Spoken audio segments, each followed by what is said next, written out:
like this. Okay, so brother, you remember the previous scripture that the officer just brought out about how the nation conspire against our people. It said crafty counsel is it, and he brought up what the music that we listen to, right, sis? Like, we are the only people that make music that degrade and demean our women, right? Nobody else do that. No other, we degrade and demean ourselves. We treat our women too bad. So that's all by design, right? So bring the scripture up for me. This is the book of 1 Corinthians chapter 15, verse 33. Be not deceived. So it's a warning here. It said, be not deceived. Don't be fooled, right? Read. Evil communications. Evil communications. Read. Corrupt good manners. So what we saying, evil communication corrupt good manners. The music that we listen to, right? The stuff that we put into the minds of our people is what they go out here and start to act out. Right? So you steadily calling your women B's and H's in music. Then now they go and see this sister right here and then they demean her. You see what I'm saying? But that's somebody's sister. And then we don't want nobody to do our sister that way, right? Right, because you got a mother. You got a mother, you got a sister. And they're all women. But that communication now makes it seem like that's something that our people should be doing. Because we want to idolize and follow after the things that we see and we hear on TV, which has our nation messed up. We got to understand that that's by design. And we didn't come up with that. Like, who really runs the record companies? White man. So when they go out here and find Lil Dime Bag and then come out here and tell him, hey, look, you rap about B's, H's, selling drugs, killing your own people. We're going to give you so many million. And hey, you just go do it up. And you get the money. But they hired you to Lil Dime Bag to do that. I'll give you an example. I just come across Walgreens line coming back over this building. All right. And two females was in a car. And the car swung around the corner and I got on the out the way. One on the passenger side stuck her head out and turned around and said, get out the street. Called me a beat. You know what I told her? I said, hey, that's what we got to do for our people. But that's, look, the point of it is, if that's what we out here do, we got to pray for our people. We got, look, hey, give me, that was 1 Corinthians 15 and 33. Now, yeah, what you got? Read what you got. This is the book of Ecclesiastes, chapter 7, verse 5. It is better to hear the rebuke of the wise than for a man to hear the song of fools. So you understand that it's better to hear the rebuke of the wise. So the rebuke is correction.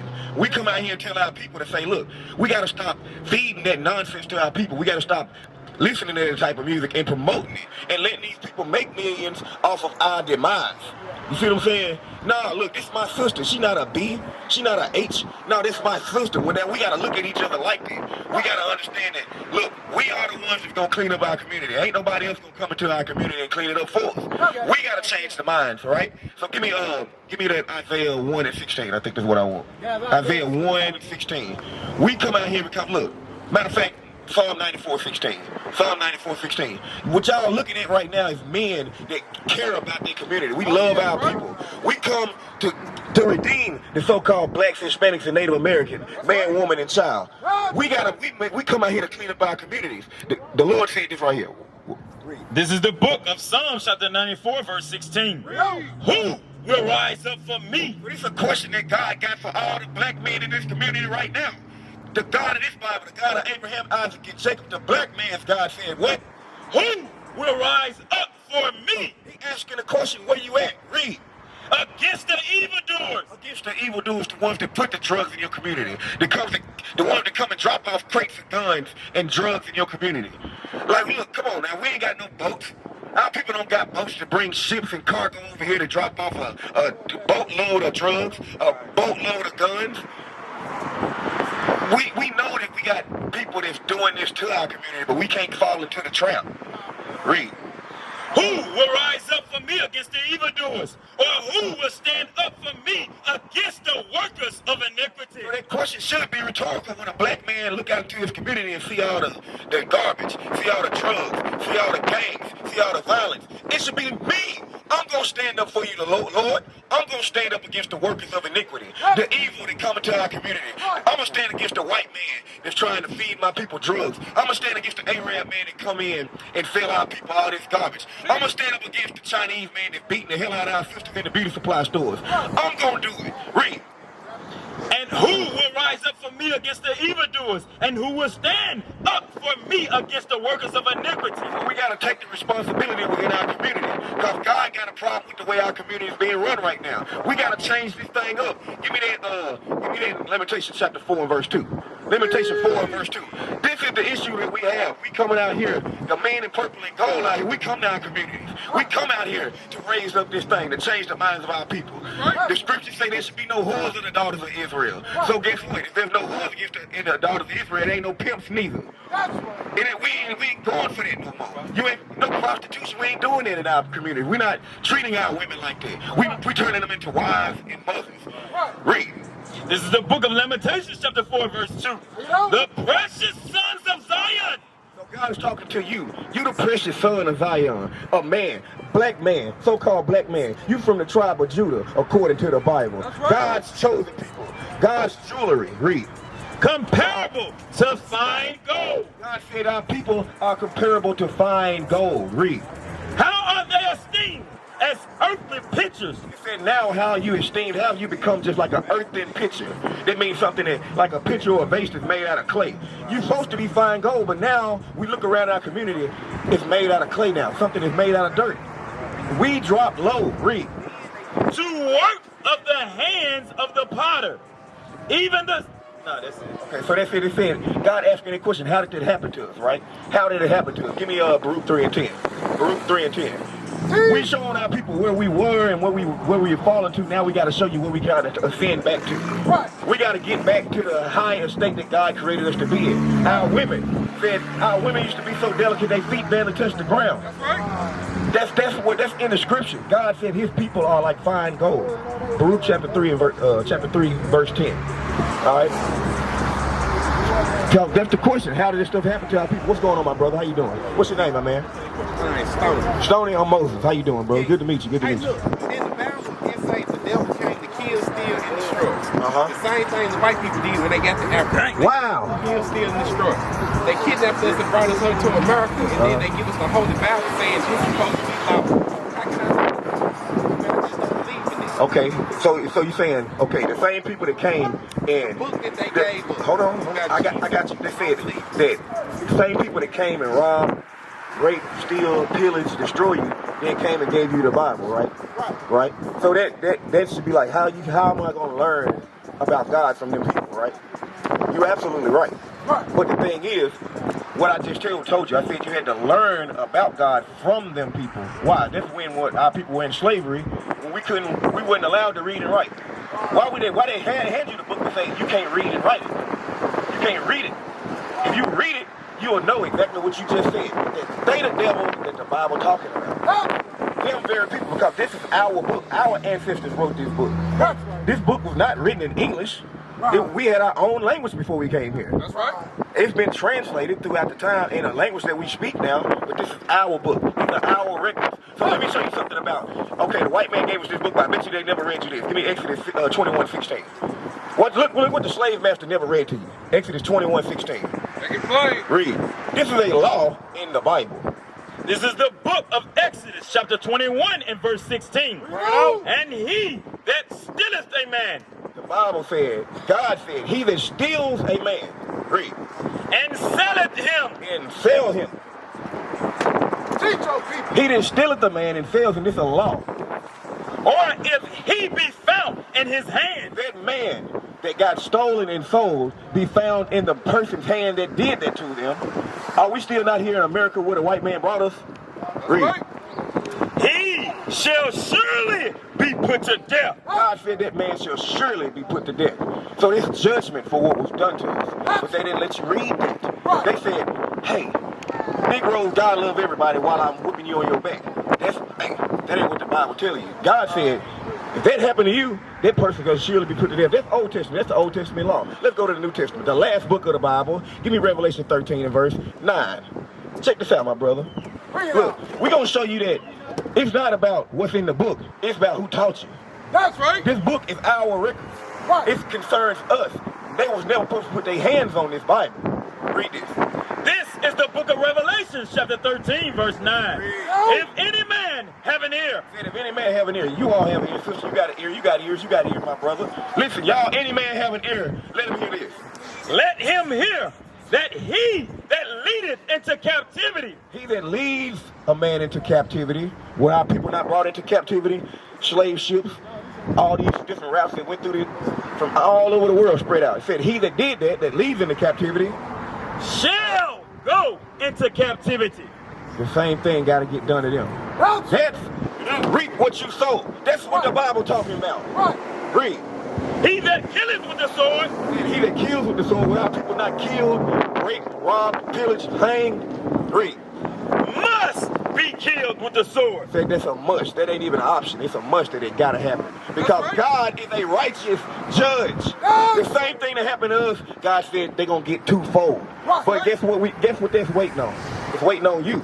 It's waiting on us to get right. It's waiting on us to get right. Give me that wash you make you clean. It's Jeremiah 1 or Isaiah 1? Isaiah 1. Give me that. This is the book of Isaiah, chapter 1, verse 16.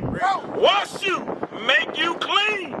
Put away the evils of your doing. God told us we got to put away the evil of our doings to be clean in his sight. Because it's the stuff that we did that allowed that stuff to happen to us. That's a punishment from God. That's a punishment from God. This book concerns the children of Israel, who you are. You so-called blacks, Hispanics, and Native Americans, you are the children of Israel. You are God's chosen people. God only directed these words to you, your people. You broke the deal that you made with God. And here's the deal that you made with God. Let's go to Deuteronomy chapter 28. First of all, Deuteronomy chapter 28 and verse 1. We're going to show you why these things happen to us, and now why we sitting in the communities like this and the things that happen to us. Why the white man was able to come and take your book and then manipulate you as to what's in it. Read. This is the book of Deuteronomy, chapter 28, verse 1. And it shall come to pass. God said this is going to happen, right? He's speaking to the children of Israel through Moses, the prophet. Read. If thou shalt hearken diligently unto the voice of the Lord thy God, to observe and to do all his commandments, which I command thee this day, that the Lord thy God will set thee on high above all nations on the earth. Oh, what's your name again, brother? Five. Forget that fast. Stony. God just said, if you listen diligently to the commandments that I'm telling you to do, that God was going to set you Israelites on high above all the nations of the earth. So that was one side of the contract right there. You just do what I'm telling you to do, these rules that I tell you to abide by, and you're going to be above all the nations of the earth. That rules that equality. God would never for everybody to be equal. He said, my people, that's my chosen. I chose them like you chose them shoes to put on your feet. You got other shoes in your closet, you chose them. The other ones got to stay in the closet. That's how God chose us. They're my favorites. I want them to be above everybody on the face of the earth. Right there. But now, with every contract, there's terms and conditions, right? Give me the flip side of the contract. Read. This is the book of Deuteronomy, chapter 28, verse 15. But it shall come to pass, if thou wilt not hearken unto the voice of the Lord thy God. So he said this is going to happen if you don't listen to you. If you don't listen and do my commandments, God said, read. To observe to do all the commandments which I command thee this day, that all these curses shall come upon thee and overtake thee. I said curses will come upon you and overtake you. You Israelites, you so-called black, Hispanic, Native American men, now that you don't know who you are, that's a curse. God said stuff like that was going to happen to you if you don't. So let me show you what's going on, right? Let me show you what's going on. He said, if you don't listen, curse is going to come upon you and overtake you. Let's show you a curse. Let's go to Deuteronomy chapter 28, verse 46. Let me show you why I'm reading curses right now. Because this is the contract that we made. I'm showing you the terms and conditions of the covenant that you made with your God. Read. Verse 46. And they shall be upon thee for a sign and for a wonder. The curses of God shall be upon you, Israelites, for a sign. I know I'm on what? I'm standing outside this store for that, right? That sign tell me that. I'm right down here on Winchester and Elvis Presley. I know come to sign. I know there's pace right there on that sign. I know who you are come to sign. It's on you. God said what? Read again. And they shall be upon thee for a sign and for a wonder, and upon thy seed forever. So these curses going to identify you. This is a sign. Watch this. Give me verse 48. Listen to this and think about what happened to our people in history. Deuteronomy chapter 28 and verse 48. Read. Therefore shall thy serve thine enemies God said, hold on, read about it. Start from 47, read. Verse 47. Because thou servest not the Lord thy God. God said, because you didn't want to serve me. With joyfulness and gladness of heart for the abundance of all things. For the abundance of all things. That means like if I said, are you going to be above all people? That means I gave you the abundance of the world. You would have had everything. You had control of the earth. Our people did. Why you think the white man so mad at you? Because we had our foot on their damn neck for like 100,000 years. You see what I'm saying? 100 for years. We done that. Read. 48. Therefore shall thy serve thine enemies, which the Lord shall send against thee, in hunger, and in thirst, and in nakedness. So he said, now, since you didn't want to listen to me, you're going to serve your enemies. Read it again. I want them to hear it. This is out the Bible. Read. Therefore shall thy serve thine enemies, which the Lord shall send against thee. God said, I sent the enemies against you. I'm the one that allowed the white man to be able to put you on a boat because we stronger than them. How did that happen? How did 6 white men total on a plantation be able to control 300 black men and women? Make it plain. How? God did that. Because it don't make no other sense. God did that. Our God said, I'm going to take your power and make you serve them because you don't want to serve me. Read. And in the want of all things, and he shall put a yoke of iron upon thy neck. God said you got to serve them in food. When you hungry, when you thirsty, you got to go to their jobs right now, right? You run up to today. You got to go work their jobs. They own the corporation. But then you was in the slave field. You had to go to them for hunger when you was hungry. When you was thirsty, water fountain stop, but you still had to go to them. He said, and in nakedness, read. And he shall put a yoke of iron upon thy neck. And that same man that came and did that you served for all that shall put a yoke of iron upon thy neck. At the beginning of it, what God called him? Read it again from the top. Therefore shall thy serve thine enemies. Your enemy put a yoke of iron on your neck. Look at this. Look at this. Chains and shackles on our people. God said he told you what the enemy, who the enemy is. That's the damn devil that the Bible is talking about. That's right. That enemy put the yoke of iron on your neck. God said you're going to serve them, though, because you don't want to serve me. Until you get your mind right, until you wash yourself and be clean, put away the evil of your doings, you're going to serve them. Make it plain. Because you my kids and y'all bad as hell. Read. Therefore shall thy serve thine enemies, which the Lord shall send against thee, and hunger, and in thirst, and in nakedness, and in want of all things. And he shall put a yoke of iron upon thy neck until he have destroyed thee. And that yoke of iron, those chains and shackles that they had on us, it said was on your neck until he have destroyed thee. Until now, you don't know what your ancestral name is. You don't know who the hell you was before slavery no more. No, your name ain't Kunta no more. You Toby. Your name ain't Judah no more. You nigga. Bring it out. Now we don't know who we are no To more. scream black power while Heron was pushed. But at the end of the day, nothing's in vain. IUIC has been given a vision. The tents of Judah has risen. Many has attempted the mission, minor murmuring, omitting, and missing the mark. Just reading that he had the flame of fire in his eyes gave us the spark. We on Paul's mission. We out on the road, purple and gold. From Mexico, Cuba, Haiti, Ghana, Sierra Leone. 144,000 boots banging, concrete crackling. These are our men repented at heart. The scriptures is proof. IUIC, we deliver the truth.